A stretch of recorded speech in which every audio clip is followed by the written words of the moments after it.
It's been a busy year for new bike launches, and as we approach the end of 2022, I reckon it's a good time to look forward to some of the most exciting road bikes coming out in 2023. Before we dive in, this video is brought to you by Squarespace. Squarespace is a powerful platform that enables you to create an online store for your bike shop, a website to sell your own cool bike products, or just start blogging. And with an intuitive interface and powerful analytics that unlock your full potential, it really couldn't be any easier. And you get a free trial and 10% discount using my special code linked down below. Right, let's dive into some of the best bikes for 2023.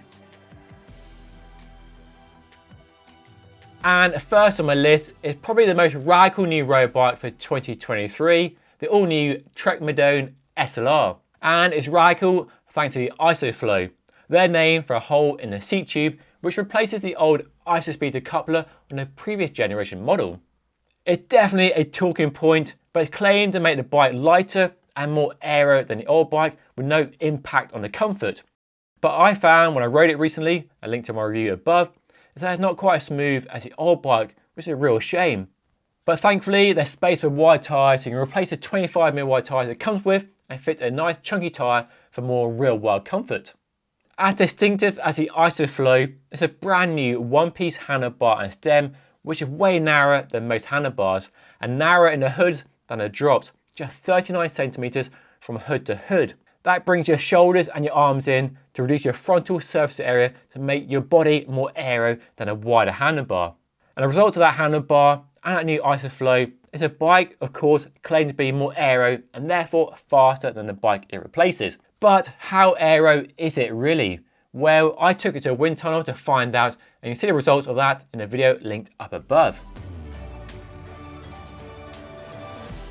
Another brand new aero race bike for 2023, and this one looks really exciting, is the all new giant Propel. Now, this aero race bike has never been the most popular in the business, but this new version might change all that. Because not only is it aero, thanks to all those aero profiles and a one-piece handlebar and stem and drop rear stays, it's now really lightweight. An actual 6.9 kilograms for a size ML with the top-end Dura-Race Di2 12-speed group set, lighter than that Trek Madone SLR. And that makes the decision to choose a TCR in the company's range even trickier when you have all the aero performance and only a small weight penalty compared to the old days where aero road bikes were definitely much heavier. And I've ridden the bike, review linked above, and it does ride really well. Fast, great handling, and the comfort seems to be near the best in the class. Looks great too, good design, no crazy aero gimmicks, and Giant's usual value for money should make this one of the best contenders in 2023 for a fast, lightweight, good looking aero race bike. Away from aero to the world of endurance, bikes are really popular with us mere mortals who want maximum comfort for riding day in, day out. And one of the big contenders in 2023 is the all-new Cannondale Synapse. The Synapse has long been a popular model in this endurance category and one of my personal favourites as well. But the new bike is a big step change from the previous model with an aero makeover that looks modern and should be faster. Of more interest to us mere mortals, it's the fact there's space for a 35mm wide tyre, front and rear. We don't have a press fit bottom bracket anymore. We now have a threaded bottom bracket on a Cannondale. Round of applause, everybody. And we have mudguard mounts as well. So really neat, sensible, real world features I can definitely get on board with. The downside to the new Synapse, perhaps, possibly, is a bold attempt to make daytime running lights a key feature of the new bike. So a front and rear light and a battery all baked into a frame design. But the downside, you can't easily upgrade, replace the lights for your own personal preference. Leaving that smart sense to one side, it's a fantastic riding bike. You can see my detailed first ride linked above. It's definitely faster, definitely more responsive than the old bike, but thankfully the smoothness, the comfort is just as good. So if riding long sportives, grand fondos on crappy road surfaces, making this a fantastic option if you want comfort and speed. Another very popular endurance road bike is the Trek Domane, which has been fully updated for 2023 and some really nice changes. Firstly, it got on a diet and saved a ton of weight. They claimed 300 grams on the frame, which really addresses one of the downfalls of the old Trek Domane.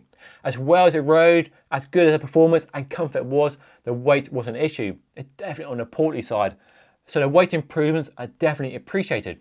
One of the reasons for the weight saving is the front isospeed decoupler has gone, but thankfully the bike retains the class-leading 38mm tyre clearance and down tube storage. The rear isospeed remains, but sadly it's no longer adjustable, which is a shame, but you do save weight as a result. Thankfully, the changes on the SLR filter down to the more affordable SL model, where it's a massive 700g weight saving. Very impressive indeed. Now, I haven't ridden a new Domane yet. There is a review coming on the channel very soon, so make sure you're subscribed if you want to see that. And you can see my review of the previous generation Domane by checking that video linked up above. All these improvements and changes, definitely an exciting option for 2023.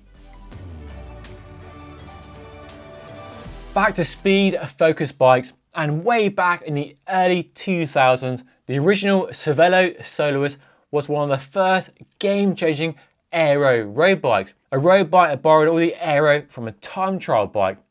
And for 2023, well, Cervelo had brought it back, and it looks fantastic as well.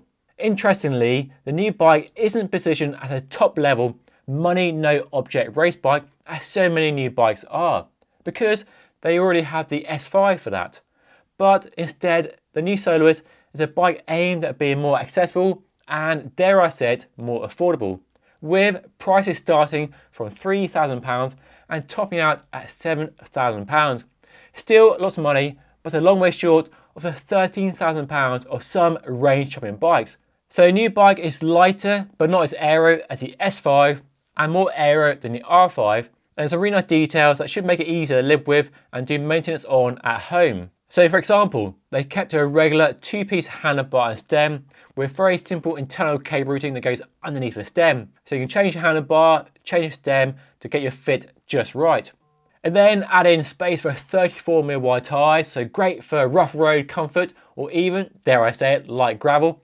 And you have a bike that looks great, should be fast, pretty lightweight, and won't cost an absolute fortune, and a really exciting and interesting option for 2023. Easily the most extreme what were they thinking road bike for 2023 is the all-new updated Bianchi Oltre. It is truly a big departure from the old bike, which in my opinion, and I'm sure you'll agree, was a very good looking, handsome road bike. The new bike clearly takes inspiration from the Cervelo S5 with a raised and split handlebar, but most controversial are the air deflectors. Small flaps on the head tube, apparently inspired by the motorsport world, but not UCI legal as it turns out. So if and when the new bike appears in the pro peloton, expect these air deflectors to stay in the mechanic's toolbox. They do look cool though, and definitely a talking point. And the whole bike saves a claimed 17 watts over the old model, but at 50 kilometers per hour. So very pro level speed that, rather than any real world speed. What that difference is at 30 or 35k now is anybody's guess, but probably a lot less than 17 watts. Now this bike is so new that nobody has ridden it yet, and there are no reviews out there yet. Hopefully I will get my hands on one for review very soon, and I can't wait to see how it rides. The old bike was a fantastic performance bike, one that rode really nicely. You get that great comfort from the countervail technology, good geometry as well.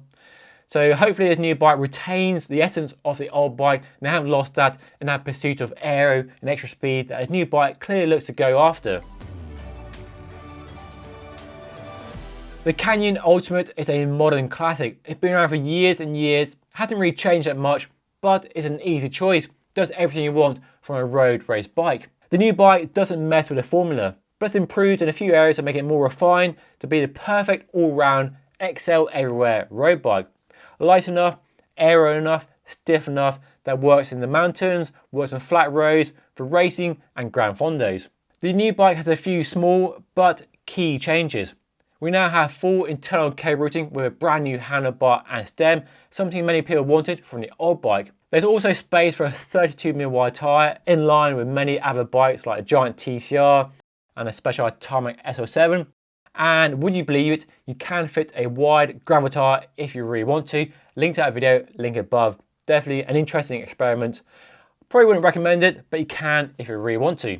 It's claimed to be more aero than the old bike, but you have to be going over 45 km/h to get the claimed 5-watt drag saving. That's with a rider on board. So really small saving, nothing to get excited about at all, and shows how they haven't really chased aero on the new platform and really left aero to the air road in their range. The geometry is racier than the old model, more in line with the air road. That really fits the purpose of a race bike, but in my experience it's good when you aren't racing. A really nice fit and geometry, and it's also a lightweight bike. You're looking at 6.3 kilograms claimed for the range topping CFR model, and thankfully prices start for the CFSL from just over £2,600. So really good, affordable model, 3 tiers, CFSL, CFSLX in the middle, and then CFR at the top. And you can see my review of the CFSLX with a SRAM Force group set by checking that video linked above.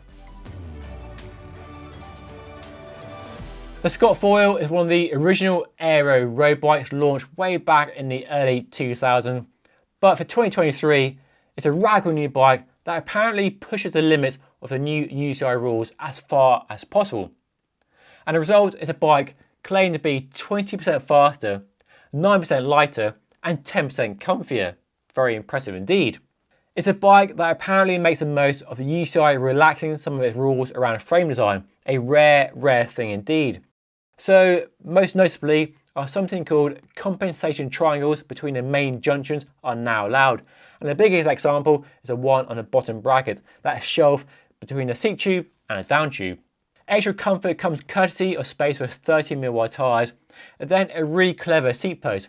Inside the fairing for aeroness, we have a skinny D-shaped seat post, provide more comfort than a fat seat post on its own. Very neat, and the sort of detail we expect from Scott.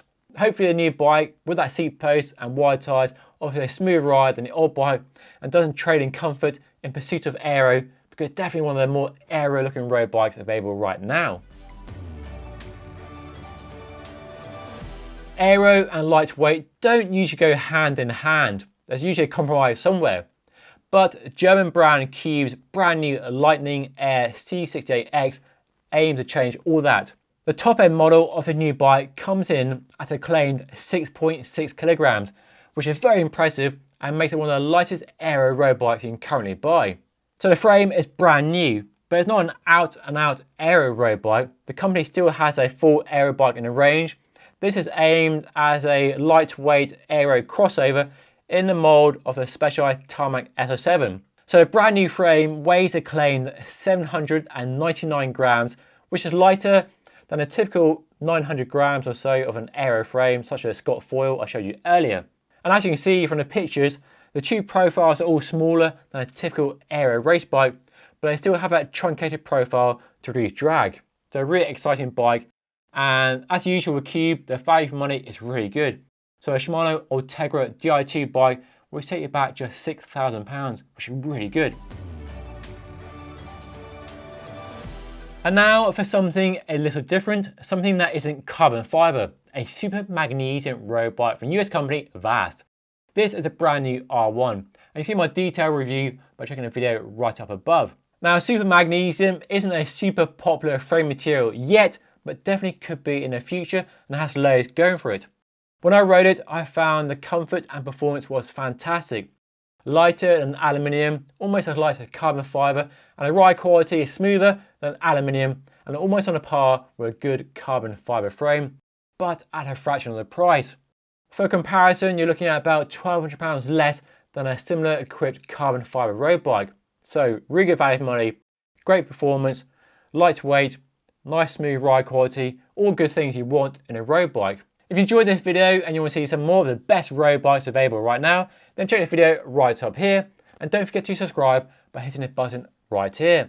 But that's all for now. Thank you so much for watching. I'll see you all again very soon.